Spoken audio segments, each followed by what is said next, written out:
नमस्कार, जय श्रीराम। मी आमदार सचिन कल्याण शेट्टी, अक्कलकोट।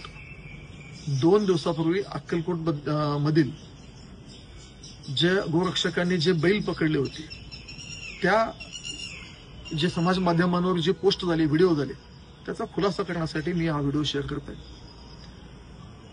या महाराष्ट्रातील समस्त हिंदू बांधवांनी ह्या बाबतीत खूप ठिकाणी या समाज माध्यमात खूप जणांनी आपल्या भावना व्यक्त केल्या। यातील वास्तव गोष्ट अशी आहे, मी 2 दिवसापूर्वी भगवान व्यंकटेश्वराच्या दर्शनासाठी तिरुपतीमध्ये होतो। त्यावेळी तालुक्यातील काही शेतकऱ्यांचे मला फोन आले, आमच्या गाई बैल गोरक्षकांनी पकडलेले आहेत।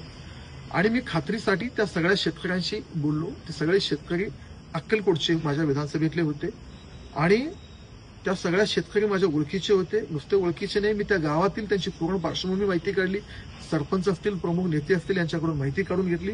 आणि पोलीस तपासात सुद्धा पोलिसांच्या लक्षात आले की ही बैल जे आहेत, ही बैल ही कत्तलखान्याकडे जात नसून, अक्कलकोट हा महाराष्ट्राचा शेवटचा तालुका आहे। अक्कलकोट नंतर कर्नाटक सुरू होतो आणि सीमावर्ती भागामध्ये पलीकडे कर्नाटकात देवर हिप्परगी म्हणून गाव आहे आणि त्या देवर हिप्परगीमध्ये जनावरांचा मोठा बाजार भरतो आणि त्या बाजारासाठी ही बैल शेतकरी घेऊन चालले होते। शेतकरी कुणी असेल तर त्यांच्या लक्षात येईल की ही जी बैल होते हे एकदम हट्टेकट्टे होते। हे कसणारे म्हणजे शेती करणारे, शेतात सध्या वापरात येणारे असे बैल होते। एकेका बैलाची किंमत साधारण लाख ते 1.5 लाख किमतीचे होते आणि विशेषतः हे सगळे शेतकरी हिंदू होते। आणि माहिती घेतली असता असे संशयास्पद एकही गोष्ट आढळली नाही। त्यामुळे पोलीस प्रशासनाने हा निर्णय त्या शेतकऱ्यांकडे संबंधित बैल त्यांच्या ताब्यात दिले आणि मीही त्यांची खात्री केली। मलाही खात्री झाली। मी गोरक्षकांनाही विनंती केली की बाबा हे शेतकरी आहेत, हिंदू धर्माचे आहेत, हे कत्तलखान्याकडे नेणारे हे बैल नाहीत। कत्तलखान्याकडे जाणारे बैल हे वय झालेले किंवा जे निरुपयोगी आहेत असे जनावरे कत्तलखान्यात जातात।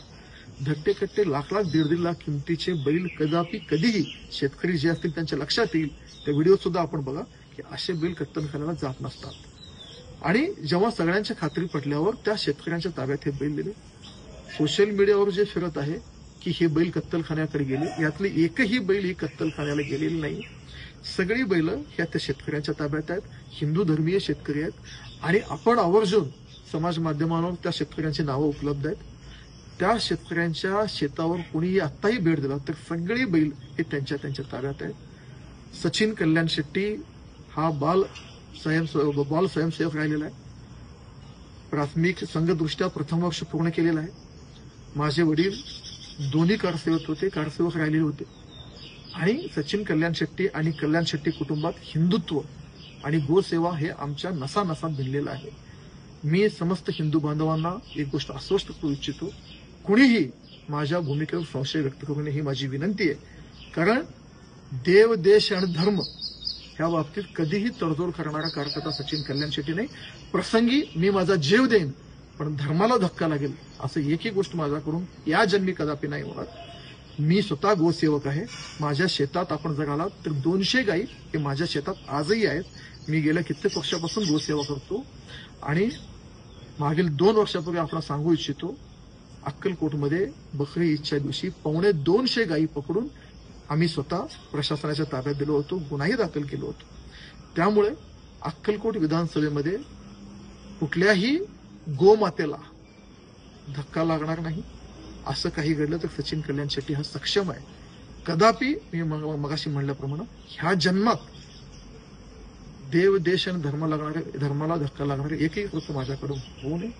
आणि ज्यांनी सोशल मीडियावर हिंदू बांधवांनी अनावधानाने गैरसमजाने काही आपल्या भावना व्यक्त केल्या, मी आपल्या भावना समजू शकतो, पण ह्या सगळ्या गैरसमजुतीतून आहेत आणि खूप साऱ्या गैरसमजुतीतून झालेल्या गोष्टी आहेत। आणि ह्यात काही राजकीय लोकांनी पण एंट्री केली, त्यांनी केलं। राजकीय लोकांचं सोडून देऊ, पण माझ्या हिंदू बांधवांना मला एवढंच हात जोडून सांगायचे आहे की मी हिंदू धर्मातील शेतकरी होते। लाख 1.5 लाख रुपयाचे रकमाचे बैल जर हे आपण त्यांच्या तावडीतून घेतलं असतो तर काही शेतकरी असे बोलत होते की आम्हाला आत्महत्या केल्याशिवाय पर्याय नाहीत। हेही आपले बांधव आहेत, हिंदू धर्माचे आहेत, शेतकरी आहेत, ह्यांना त्रास होऊ नये, ह्यांची शेती अडचणीत येऊ नये म्हणून पोलीस प्रशासनाने निर्णय घेतला आणि मलाही ते पटलं।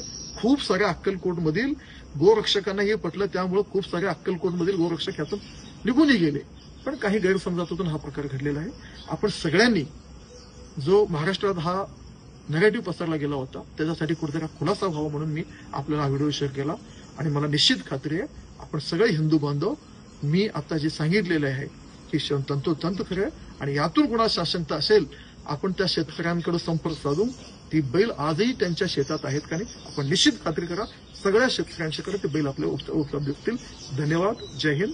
जय श्रीराम. जय गोमाता.